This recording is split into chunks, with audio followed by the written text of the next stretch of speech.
In early prophase, the centrioles divide and move apart. The nucleus membrane begins to disintegrate.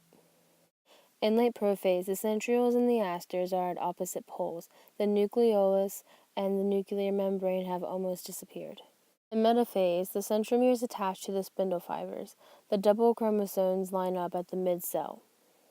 In early anaphase, the centromeres split. Half the chromosomes move to one pole and then half to the other pole.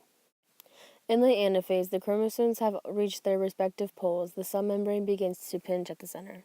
The cell membrane completes the constriction in telophase. The nuclear membrane forms around the separate chromosomes. Now mitosis is completed. There are two cells with the same structures and the number of chromosomes as the parent cell.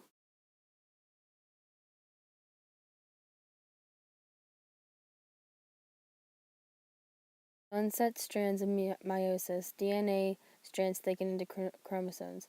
Homologous or like chromosomes begin to approach each other. Homologous chromosomes pair to form bivalents. The centrioles divide and move to opposite poles of the cell.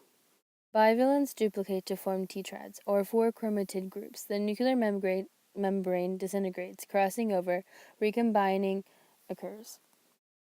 In metaphase 1, the tetrads attach to spindle fibers at their centromeres, and they line up at the midcell. In early anaphase 1, the tetrads separate, and the paired chromatids move along the spindles to their respective centrioles.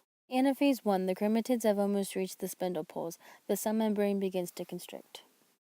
In telophase 1, nuclear membranes enclose the separated chromatids. The cell membrane completes its constriction. The first meiotic division ends. There are now two cells, each with the same number of chromatids as the parent cell.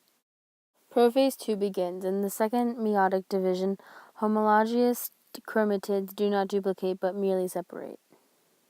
Metaphase 2, the chromatids line up at the midcell. The centrioles and the asters are at the poles. The spindles are formed. In anaphase 2, now separated chromatids approach their respective poles. The cell membrane begins to constrict. Telophase 2 has now been completed. There are now four cells, each with half the number of chromosomes of the parent cell.